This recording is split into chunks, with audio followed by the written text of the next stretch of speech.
પછી સ્થિતિ શું થઈ? ખેડૂતોને ટીંગાટોળી કરી, ઢસડા, અને જે ખેડૂત અંદર બેસતા નહોતા એમાંથી કેટલાઓને ખેડૂતોને ઢીકાપાટા માર્યા. હું રાડો નાખતી હતી સતત. મારું જેટલું ધ્યાન પડ્યું ત્યાં સુધી મેં કોશિશ કરી કે એક ખેડૂત ઉપર લાઠીચાર્જ ન થવો જોઈએ, પરંતુ આ બાહોશ પોલીસે ગાડીની અંદર નજીક લઈ અને ઢીકાપાટું કરી, જેથી કોઈ દેખે નહીં, મીડિયાના કવરેજમાં ન આવે. અમે ખેતરોમાં આજે જે દોડ્યા છીએ મારું મન જાણે છે, કેમ કે હું એક મીડિયા કર્મી અને ફરતી પોલીસ. આ બાજુ જાઉં તો આ બાજુ ખેડૂતોને ડિટેન કરે, આ બાજુ જઈએ તો આ બાજુ ખેડૂતોને ડિટેન કરે. આ સાઈડનું કવરેજ દોડતા દોડતા લઈએ તો પાછું આ સાઈડનું દોડીને અમારે લેવા જવું પડે. મારા ચપ્પલ તમે જોઈ શકો છો. મારા ચપ્પલ તૂટી ગયા. આ ચપ્પલ મારા નથી, આ ખેડૂતોના ચપ્પલ છે. કે બેન, એટલા 48 ડિગ્રી તાપમાનમાં ડામર રોડમાં તમારે નથી ચાલવું. એ પોતે ડામર રોડમાં ચાલ્યા પણ મને ચંપલ આપ્યા. એ ખેડૂતને તમે ઢસડો છો. આ પાછળ જોઉં છો ને, ધાંગધ્રા તાલુકા પોલીસ સ્ટેશન અહીંયા જ છે. 60 ખેડૂતોને જે ડિટેન કરીને રાખવામાં આવ્યા છે એ અહીંયા જ છે, અને આ બાહોશ પોલીસ બધી અહીં ઊભી છે. તમે જોઈ શકો છો.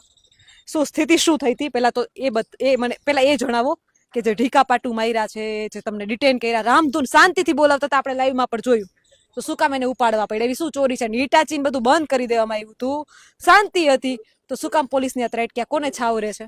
અમે બધા અહીંયા ગયા હતા બપોરે 2-3 વાગે, અને અમે રામધૂન અમારી વાડીમાં જઈને, અમારી પોતાની વાડીમાં જઈને, માલિકીમાં જઈને અમે રામધૂન બેસાડી. ત્યાં પુરોહિત સાહેબ આવે છે, અને અમે રામધૂન ચાલુ કરી. અને એમે મેન આગેવાન જે 25-30 જણા હતા એ બધાને ડિટેન કરેલ છે, અને બાકી બધાને ખોટી ધમકી આપીને કીધું તમે જવા દો ને, તમને બધાને અમે ધોકા લઈને મારશી. એ રીતે ડિટેન કરવાની. બાકી બધા ખેડૂત ભાગી ગયા. મેન હતા એ બધા આવી ગયા. એક સવાલ મારો સીધો છે, તમારી પોતાની માલિકીની જમીન, એમાંથી તમને આમ ડિટેન કરીને લઈ જાય? હવે એ તો બેન તાનાશાહી એ, હવે એમાં તો આગળ બીજું શું કહેવાનું હોય. કેટલી પોલીસ હતી? પોલીસ હતી 500 પોલીસ હતી, 400-500 પોલીસ હતી. અને હું અહીંયા આપણે હરપાલસિંહ છે, હરપાલસિંહના ભત્રીજા સત્યરાજસિંહ ને જ્યારે આગળ લઈ જતા હતા, ઢીકાપાટી કરી, ત્યારે હું આગળ ગયો તો મને પુરોહિત સાહેબે કીધું મને કે તમે આગળ વહી જાવ, નકર તમને હું ઢીકાપાટી કરીશ. અને મને કાંઈ હાથરમાં પાટું પણ મારેલ છે. અને પછી મારી વાંહે ધોકો લઈને 2 પોલીસવાળા થયા, એટલે પછી હું ભાગી ગયો. પણ પુરોહિત સાહેબે તો તમને વચન આપ્યું હતું કે જ્યાં સુધી તમારું સુખદ સમાધાન નહીં થાય, તમારો વળતરનો યોગ્ય નિર્ણય નહીં આવે, ત્યાં સુધી પોલીસ જે છે, હું વચન આપું છું કે કંપનીને પોલીસ પ્રોટેક્શન નહીં આપવામાં આવે. ક્યાં ગયું એ વચન?